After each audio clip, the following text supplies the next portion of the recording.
ایک ایسا ملک جہاں قانون انسان کو نہیں بلکہ انسان کو قانون چنتا تھا۔ یہ ملک تھا جنوبی افریقہ۔ ایک آدمی جیل کی کال کوٹھڑی سے نکلا اور اس نے دنیا ہی بدل دی۔ نیلسن منڈیلا پہلے سیاہ فام صدر منتخب ہوئے۔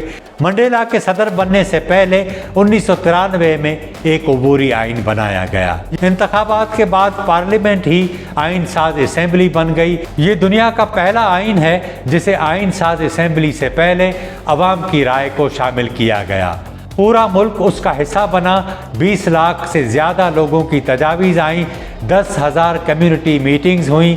ٹی وی، ریڈیو، اخبارات میں آئین کے مسودے پر بحث ہوئی۔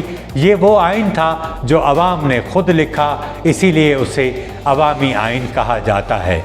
8 مئی 1996 کو یہ آئین منظور ہوا اور دنیا نے دیکھا ایک ملک جو نسل پرستی کے گند میں لتھڑا ہوا تھا اب آزادی، انسانی حقوق اور مساوات کی بنیاد پر کھڑا تھا۔